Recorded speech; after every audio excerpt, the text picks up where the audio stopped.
77 taon ng pagsasama ng Pilipino at ng mga lingkod sa pagbabalita. Una sa radyo, una sa Pilipino. DZRH. Magkabagong bayanihan, serbisyong tapat sa iyo, DZRH. Member KBP, kapisanan ng mga broadcaster ng Pilipinas. MBC Network News, broadcasting nationwide, worldwide, and netwide. From MBC Manila Broadcasting Company in Pasay City, ito ang MBC Network News.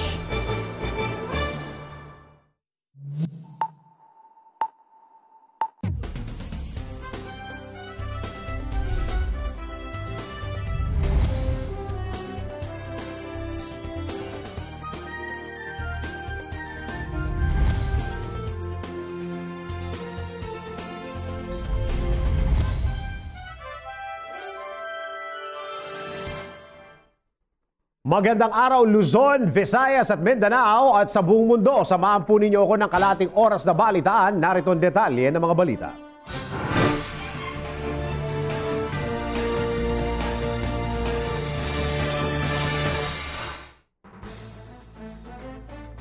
May kapapasok lang pong balita, mahigit 20 katawang patay sa pagsabog na naganap sa isang tindahan ng paputok sa Mexico. Hindi sa Mexico, Pampanga, talagang Mexico. Makikita sa video footage na nagliliparan at nagliliwanag ang mga paputok sa San Pablito Fireworks Market habang patuloy na kumakalat ang sunog. Sa ngayon, hindi pa tiyak kung ano ang sanhi ng pagsabog habang pinagbabawalan naman ng mga residente na lumapit sa lugar. Agad namang nagpahayag ng pakikiramay si Mexico President Enrique Peña Nieto sa mga pamilya na naiwan ng kanilang mga mahal sa buhay.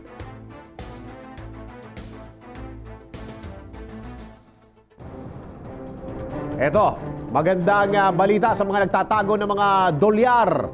Muli na namang bumaba ang halaga ng piso kontra dolyar. Sa katunayan, muntik na umanong magsara sa 50 pesos bawat dolyar ang palitan kahapon po. Kung ano ang dahilan ng pagtuloy ng pagsemplang ng piso. Alamin natin sa report ni RH 48 Sheila Idubas.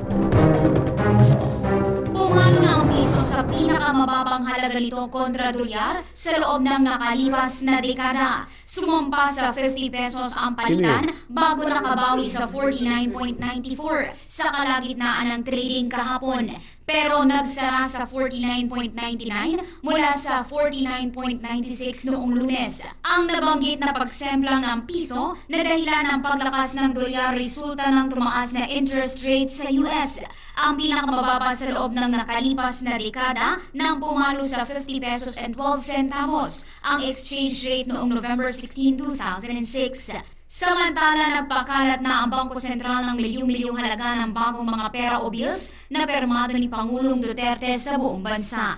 Para sa MBC Network News, RH48 Sheila Edubas, naglilingkod sa pagbabalita. Samantala, ito naman sa mga mahilig magpaputok dyan, lalo na ngayong malapit na ang bagong taon. Mahigpit pong ipinagbabawal ang paputok na, ito yung mga listahan ng mga bawal ha, delima, dugong, buti hindi naging digong, ano? At aldab. Kahapon lang po nagsagawa ng demonstrasyon ang Philippine National Police sa lakas at lawak ng pinsalang maaaring idulot ng mga deadly paputok sakaling tumama ito sa tao. Para sa kabuang balita ng mga detalye ng balitang yan, alamin natin sa report ni RH09, Sunny Casulia. Ipinakita ng PNP kahapon kung gaano kadelikado ang paputok sa isang demonstrasyon sa harap ng media at baboy ang sampol ng naputukan na nagkalasog-lasog o halos naging giniling habang nabasag naman ang mga hollow blocks at plywood. Ang paputok na dugong ay base sa pangalan ni Pangulong Duterte. Ang aldab ay sa sikat na tambalang Alden Richards at May Mendoza at dilima ay ang kontrobersyal na senador Leila I Love You de Lima. Ang tatlong nabanggit na paputok ay pinagbabawal dahil sa Lagpas ito sa specifications sa Republic Act No. 7183. Samantala, inanunsyo ng Department of Health sa programang follow-up ng DZRH News Television na magsasagawa ang ahensya ng Shame Campaign sa mga lugar na mataas ang firecracker-related incidents sa pamamagitan ng pag-broadcast sa mga lugar na mahilig sa paputok at ayaw sumunod sa kampanya kontra rito. Kailan daw ho nyo gagawin yung shame campaign na gagawin? January 5 po ba? Ay, hindi po. Ngayong taon na po to. So, mula December 21 to January 5, bibilangin namin at ayon sa ulat, malalaman natin kung anong mga pamalaang lokal ang siyang may pagtaas sa bilang ng naputukan at sasabihin natin yung top 5. Opo, yung sinasabi nyo kanina na papangalanan nyo yung mga munisipalidad na mataas? Araw-araw namin. Araw-araw. Opo. Kasi kung sa pandamuli namin sasabihin, hindi po mapupursige sa isang taon na po yun. So dapat araw-araw namin sasabihin yung top 5 para makagawa pa rin sila ng paraan na hindi sila manatili sa top 5. RH9, Sani Casulia, naglilingkod sa pagbabalita.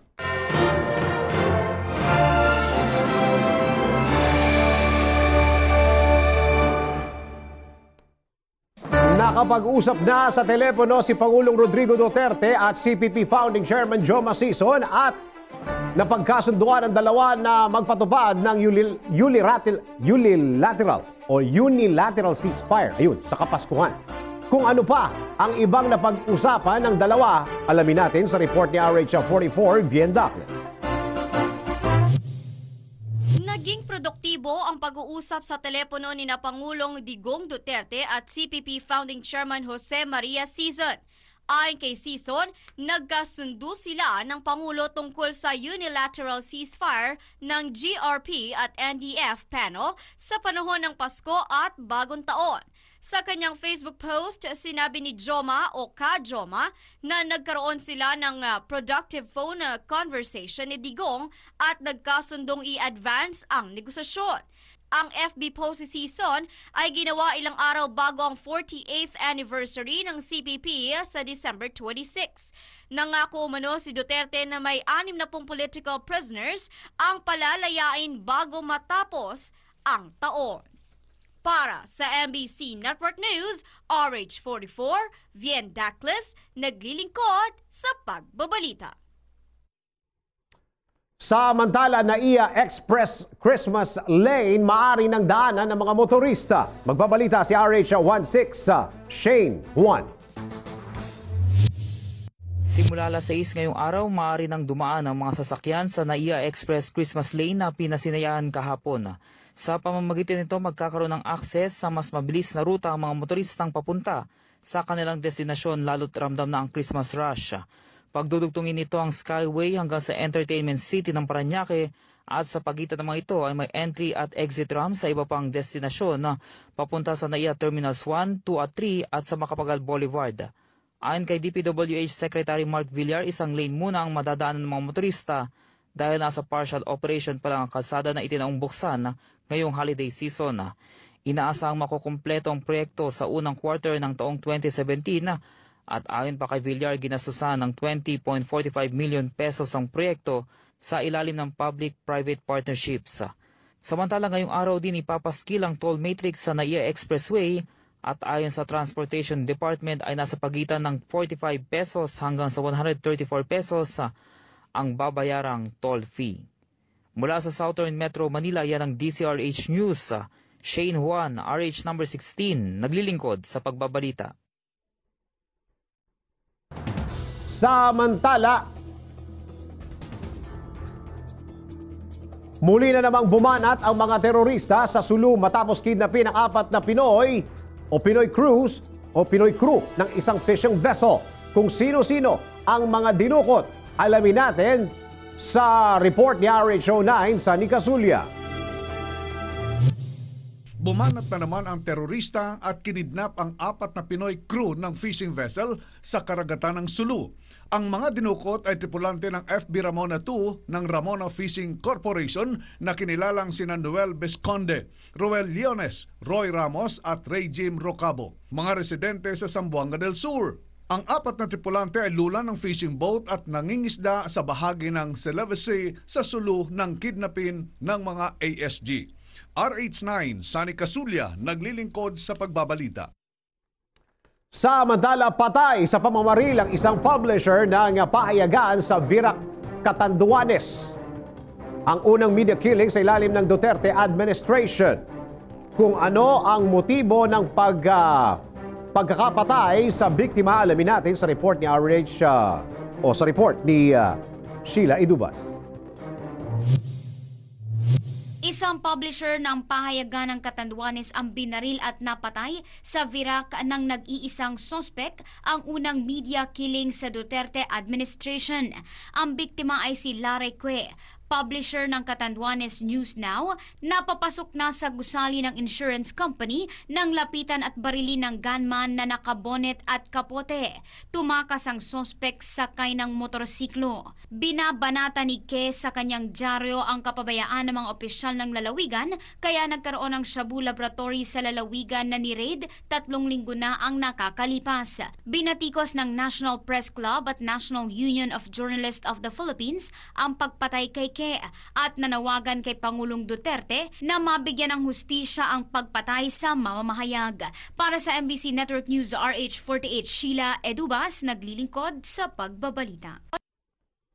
Samantala, nausog o napurnada ang cash gift na matatanggap sana ng mga pulis ngayong Pasko matapos i-anunsyo ni PNP Chief Bato de la Rosa na hindi natuloy ang inaasahang 50,000 hanggang 400,000 piso na ibibigay sana ng Malacanang sa mga key officers ng PNP.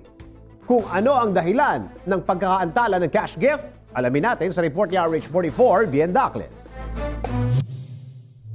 Binawi ni Pangulong Duterte ang cash bonus para sa matataas na opisyal ng PNP. Imbis na pera, sinabi ni Presidential Spokesperson Ernie Abella na bigas na lang ang ipamamahaging bonus sa mga opisyal ng pulisya. Inanunsyo ni PNP Chief Director General Ronald Bato de la Rosa noong Lunes na naglaan ang palasyo ng 100,000 piso hanggang 400,000 piso para sa bonus ng star rank officials. Sinasabing binawi ni Pangulong Duterte ang bonus bunga ng kaliwat kanang batikos sa inilaang pondo para sa matataas opisyal ng PNP nang hindi kasama ang mga pangkaraniwang pulis. Pero ilang oras lang bago ang pahayag ng Malacanang, may lumabas naman na report na may isang police official umano ang nakatanggap na ng cash gift mula kay Duterte kahapon, bagay na itinanggi naman ni PNP Chief de la Rosa. Para sa MBC Network News, RH44, Bien Dacles, naglilingkod sa pagbabalita. Samantala, AFP, nilinaw na wala silang special Christmas bonus di gaya ng PNP. Magbabalita si RH24, Edmar Estabilio. Nilinaw ng pamunuan ng Armed Forces of the Philippines na wala silang Christmas bonus katulad ng PNP. Ito ang binigyan din ni Defense Secretary Delphin Lorenzana sa panayam ng media. Ayon kay Lorenzana, kung mayroon man matatanggap ang AFP mula sa pinakamataas na ranggo hanggang sa enlisted person, ito yung year-end bonus niya na nasa batas, kasama dito ang 13-month pay at ilan incentives. Sinabi pa ni Lorenzana na hindi pa tiyak kung mabibigyan ng bonus ang AFP dahil hindi pa umano nagpupunta si Presidente Duterte sa kanilang tanggapan. Ganoon pa man, posibleng i-announce ngayon ng Pangulo sa AFP kung magkakaroon sila ng bonus ngayong holiday season. Nauna rin tinanong ng Defense Press Corps si Lorenzana kung may special Christmas bonus din ang AFP tulad ng PNP, matapos sabihin ni PNP Chief General Ronald de la Rosa na makakatanggap ng Christmas bonus ang matataas na opisyal ng PNP mula kay Pangulong Duterte. Ngunit kalaunan ay binawi ng Malacanang dahil hihanapan umano ng source sa pondo at hindi pa tiyak kung kailan ibibigay. Mula sa Campo Aguinaldo, yan ang DZRH News. Edmar Estabilio, RH24, naglilingkod sa pagbabalita.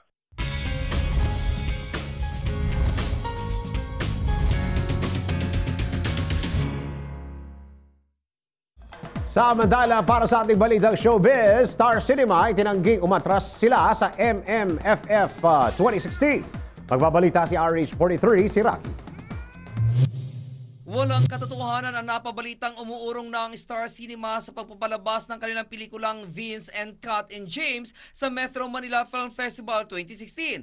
Ayon sa isang statement mula sa Star Cinema, hindi totoo ang nasabing balita at tuloy na tuloy sila sa pagpapalabas sa darating na December 25. Ang nasabing pelikula na pinagbibidahan nila Julia Barreto, Ronnie Alonte, Maris Racal at Joshua Garcia ay isa sa 8 pelikulang pumasok sa Magic 8 na nasabing taon ng Film Festival. Ang iba pang detalye mamayang alas 12 ng tanghali sa aking STL, Showbiz Chismis Live. Ako pa rin si RH43 Rocky, ang inyong kaliga sa mundo ng Showbiz.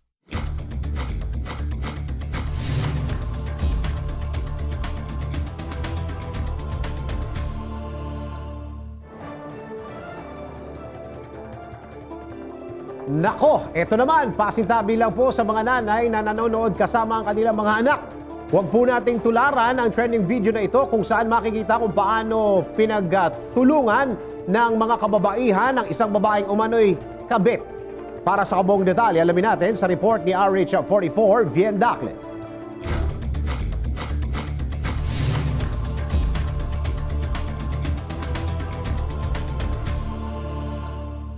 Trending ngayon sa social media ang video ng isang babae na umano'y kabit at pinagtulungang sabunutan at kalbuhin ng mga kababaihan sa loob ng sasakyan.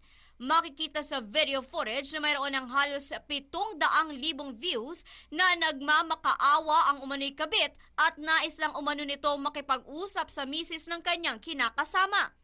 Pero hindi natinag ang galit na misis at pilit nitong pinababa ng sasakyan ng babae na duguan na ang mga kamay dahil sa tamang tinamo mula sa gunting.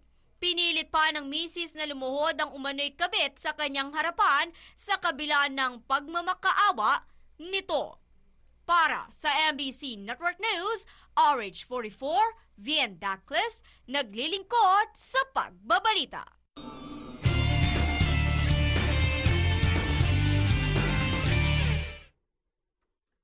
Calling sa mga taxi drivers dyan na nagiging mapili sa kanilang mga isinasakay ngayong holiday season. Bagamat bad news para sa ibang mga tsuper, good news naman ito para sa mga karamihan, lalo na sa mga pasahero. Ito'y dahil imo-monitor na ng ilang mga representatives ng LTFRB ang performance ng mga taxi drivers ngayong season.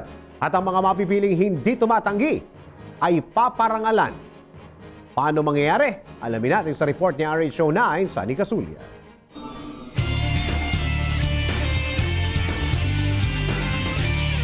Nakataknang mabigyan ng pagkilala ang mga natatangi at masisipag na taxi drivers sa Metro Manila ngayong holiday season.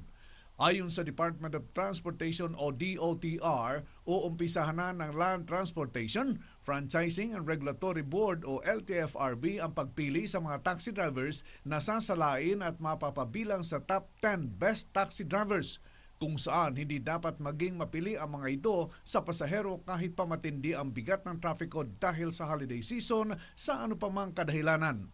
Paliwanag ng ahensya, 31 LTFRB enforcers ang nakatakdang i-deploy sa mga taxi base sa mga pangunahing mall sa Metro Manila na magmo-monitor sa mga papasadang taxi drivers sa pagkakataong dagsa ang mga pasahero. Bagamat tumanggi ang ahensya na banggitin ang reward o pabuya na naghihintay sa mga taxi drivers na hindi magiging mapili ngayong holiday season. At yan ang ating good news. RH9, Sunny Casulia, naglilingkod sa pagbabalita.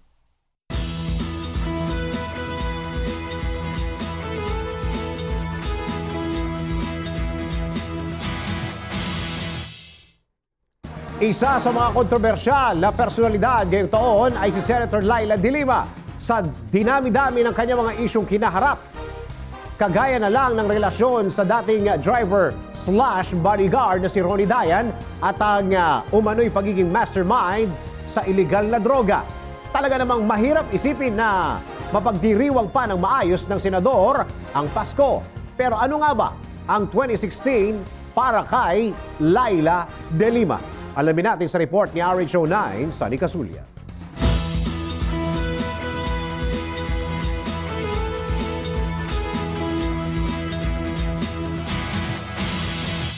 Marami ang ang nagtaas ng kilay nang pinayagan ng Department of Justice na makaalis ng bansa si Senador Laila De Lima.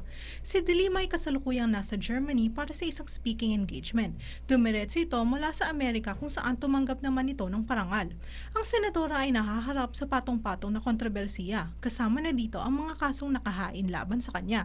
Sisimulan na ng Senate Committee on Ethics ang complaint na inihain kay De Lima ng mababang kongreso pagkagaling nila sa holiday break sa susunod na taon. Hindi may kakailaan na simula nang hinawakan ni De Lima ang Commission on Human Rights at naging Justice Secretary ito, marami na rin siyang sinalang na kontrobersiya. Ngunit ngayong taon, nang mahalal siya sa Senado at isa sa mga tagatuligsa ng Pangulong Rodrigo Duterte, hindi na tinantana ng kontrobersiya ang senadora. Ang koneksyon di umano nito sa illegal drug trade sa loob ng New Bilibid Prison hanggang sa naging relasyon nito sa kanyang dating driver at bodyguard na si Ronnie Dayan, isa-isahin natin kung ano nga ba ang naging 2016 para kay De Lima. Para sa kabuuang balita, maglagon lang sa www.tcrhnews.com. Para sa Alam Ba News, RH49, Rita Salonga, naglilingkod sa pagbabalita.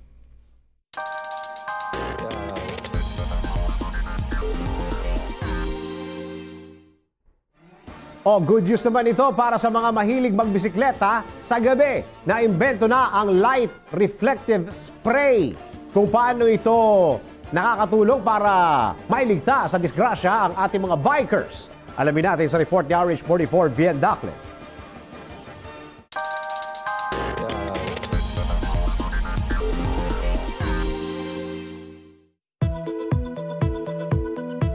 Are you a cyclist? A night person who loves to stroll during the night? How about a pet lover na mahilig ding ipasyal ang mga alaga tuwing gabi? Ang Albedo 100 ang para sa inyo. Isa itong light reflective spray na pinoprotektahan ng mga nighttime riders at mga mahilig maglakad-lakad sa gabi. Sa pamagitan ng Albedo 100, mistulang paiilawin nito ang iyong mga kasuotan at maging ang iyong mga alaga upang maging visible ito sa mga motorista. Ginagawa ng Albedo 100 spray na mistulang umiilaw ang iyong mga bike, helmet, damit at maging ang inyong mga alaga. Nagtatagal din ito ng 1 linggo at mabilis ding matanggal kapag hinugasan. Ang Albedo 100 ay gawa sa United Kingdom at nagkakahalaga ng 10 to 18 pounds. At yan ang ating news coverage. RH44, Vien Dacles, naglilingkod sa pagbabalita.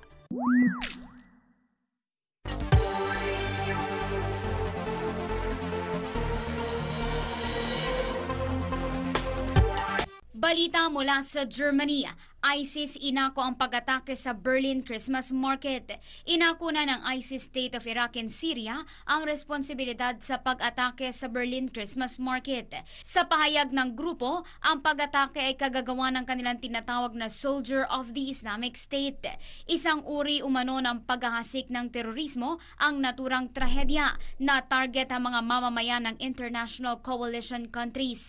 Hindi pa rin nila tukoy kung sino ang driver ng bus na rumagasa sa Berlin Christmas Market na ikinasawi ng 12 katao at ikinasugat ng 48 iba pa.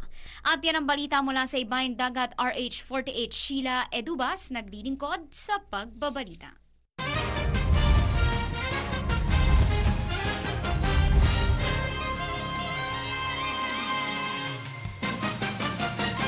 Inanunsyo sa official website ng FEU na si PBA great Olsen Rasela ang magiging bagong head coach ng FEU Tamaral sa susunod na season ng UAAP. Papalitan ni Olsen ang kanyang mas nakababatang kapatid na si Nash Rasela na kasalukuyang head coach ng TNT Katropa sa PBA. Sa 4 na taon ni Coach Nash sa FEU, nakakuha siya ng 40-16 win-loss record sa elimination round at isang UAAP championship noong 2015. Si Olsen naman ay dating coach ng Petron Blaze at assistant naman ni Tim Cone sa Star at Ginebra. Ito ang magiging unang pagkakataon ni Coach Olsen na maging coach sa college level. At yan ang ating balitang pampalakasan para sa Game Now. Ako si Toby Pavon.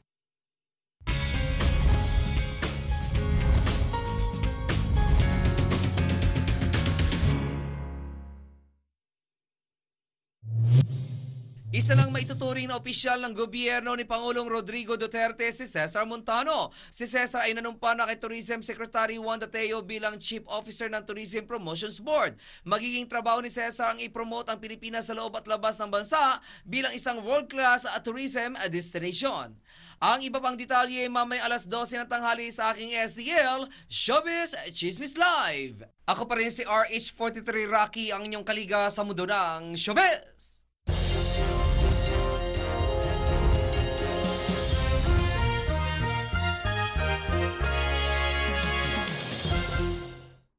Maaliwalas at mainit na panahon ang bumungad sa atin kaninang umaga. Mananatili kaya ito sa buong maghapon o gugulatin na naman tayo ng biglaang pag-ulan sa dakong hapon o gabi? Alamin natin ang latest weather situation sa buong kapuluan. Ihatid sa atin yan ni RH44 Vien Dacles. Vien? Thank you, Dennis. Magiging maulan sa ilang bahagi ng Luzon ngayong araw. Ang northeast monsoon o amihan ang magbibigay ng pag-ulan sa Hilagang Luzon. Asahan din ng mahina hanggang sa may kalakasang pag-ulan sa Ilocos, Cordillera, Cagayan Valley at Central Luzon. Makakaranas naman ng maulap na papawirin na may paminsa-minsang pag-ambon dito sa Metro Manila at sa mga kalapit lalawigan. Samantala, nagpakita ang araw kaninang 6:16 ng umaga at lulubog naman mamayang 5:32 ng hapon. At para naman sa ating 5-day weather forecast, narito po ang ating nakalap mula sa MBC Network News Weather Center.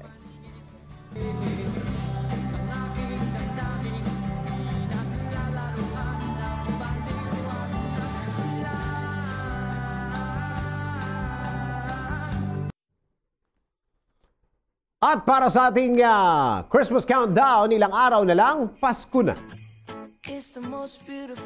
Yan, 3 days na lang, 12 oras, 20 minuto at 35 segundo. Maligayang Pasko sa lahat ng mga nakakaramdam ng Pasko. At sumayin nyo na naman ang kalating oras na ating balitaan, mga impormasyong dapat ninyong malaman saan mang sulok ng mundo. Sa ngalan ng bubuo ng MBC Network News, ako po inyong lingkod sa pagbabalita. Ako po si Dennis Antilor Jr. Bukas, alas 11 po ng umaga, tuloy-tuloy pa rin po ang ating balitaan. Dito lang po sa MBC Network News.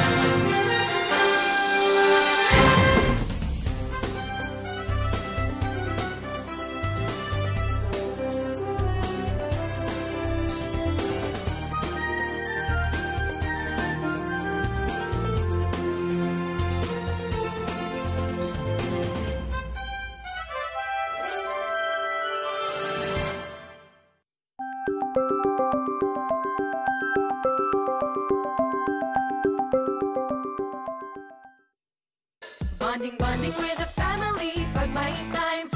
Try ng bagong recipe, pag may time. Business, pag may time. Dahil ang may pride, may time.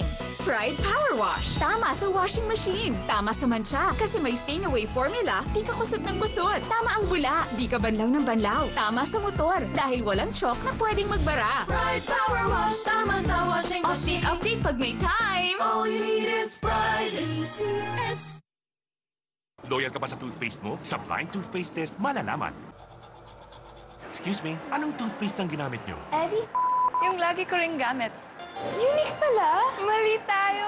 Ayon sa research, 6 out of 10 Filipinos nagkamali din. Parehong nabibigay ng maximum fluoride protection, fresh breath, healthy gums at approved ng Philippine Dental Association. Parang toothpaste ko. Pero ang unique, mas affordable ang presyo. Mali na naman tayo.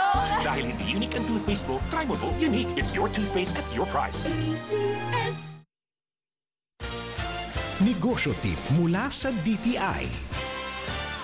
Kung ikaw ay mayroong orihinal na ideya na maaaring ilathala at pagkakitaan at nais mo itong protektahan sa pangungopia o pamimiki, maaaring magsumite ng aplikasyon para sa patent, copyright o trademark para sa iyong produkto o brand. Ang Intellectual Property Office of the Philippines ay sangay ng gobyerno na siyang nangunguna sa pagpapatupad ng intellectual property rights. Di biro maging nurse. nurse, dapat marunong sa sakit at marunong ding mag-alaga. Yun bang may malasakit? Kaya pagdating sa bath soap, hanap ko, tulad ko, lalo't may pamilya ako. Kaya ang gamit ko, Shield Bath Soap. Galit ito sa sakit na dulot ng germs. May antibacterial na pareho ng sa leading brand. At may malasakit sa skin dahil may Shea Butter Moisturizer. May malasakit din sa budget dahil super affordable. Kaya naman approved ito ng Philippine Nurses Association. Shield, galit sa sakit, may malasakit. ACS. Kapa ka ng kapa, sana di basa. Kapa ka ng kapa, kapa ka ng kapa, baka pwede pa, kapa ka ng kapa. Tigilan na ang kakakapa sa New Heaven Baby Diapers. Hindi ka parating nag-aalala. May TLC, Total Leak Control System, inaabsorb ang wetness para iwas leaks. May adjustable tape at cottony cover. Wala nang kapa-kapa sa Heaven Baby Diapers. New Heaven Baby Diapers. ACS. Negosyo tip mula sa DTI. Kung ikaw ay mayroong orihinal na ideya na maaaring ilathala at pagkakitaan at nais mo itong protektahan sa pangungopia o pamimiki, maaaring magsumite ng aplikasyon para sa patent, copyright o trademark para sa iyong produkto o brand. Ang Intellectual Property Office of the Philippines ay sangay ng gobyerno na siyang nangunguna sa pagpapatupad ng intellectual property rights. Balitang Bubok!